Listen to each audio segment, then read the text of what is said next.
হরে কৃষ্ণ। আজ অধ্যয়ন করব শ্রীমদ্ ভগবদ গীতা যথাযথ দ্বিতীয় অধ্যায় সাংখ্যযোগ।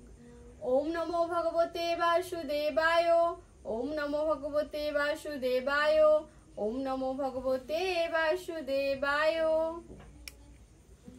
শ্লোক নম্বর 4।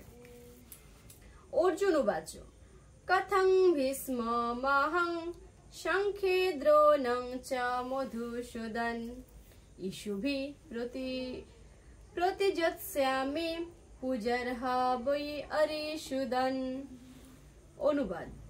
অর্জুন বললেন, হে মধুসূদন, হে অরিসুদন, এই যুদ্ধক্ষেত্রে ভীষ্ম ও দ্রোণাচার্যের মতো পরম পূজনীয় ব্যক্তিদের কেমন করে আমি বাণের দ্বারা প্রত্যাঘাত করব। তাৎপর্য: পিতামহ ভীষ্ম ও গুরু দ্রোণাচার্যের মতো গুরুজনেরা সর্বদাই পূজনীয়।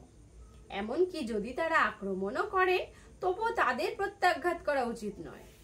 সাধারণ শিষ্টাচার হচ্ছে যে গুরুজনদের সঙ্গে এমনকি মৌখিকভাবেও তর্ক করা উচিত নয়।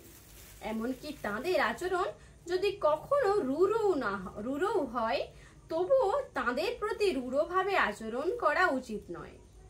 তাহলে তাদের প্রত্যাঘাত করা অর্জুনের পক্ষে কি করে সম্ভব?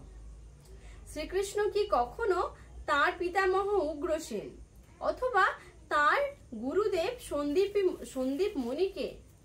সন্দীপনী মুনিকে আক্রমণ করতে পারতেন? অর্জুন শ্রীকৃষ্ণকে এই ধরনের যুক্তি প্রদর্শন করলেন। হরে কৃষ্ণ।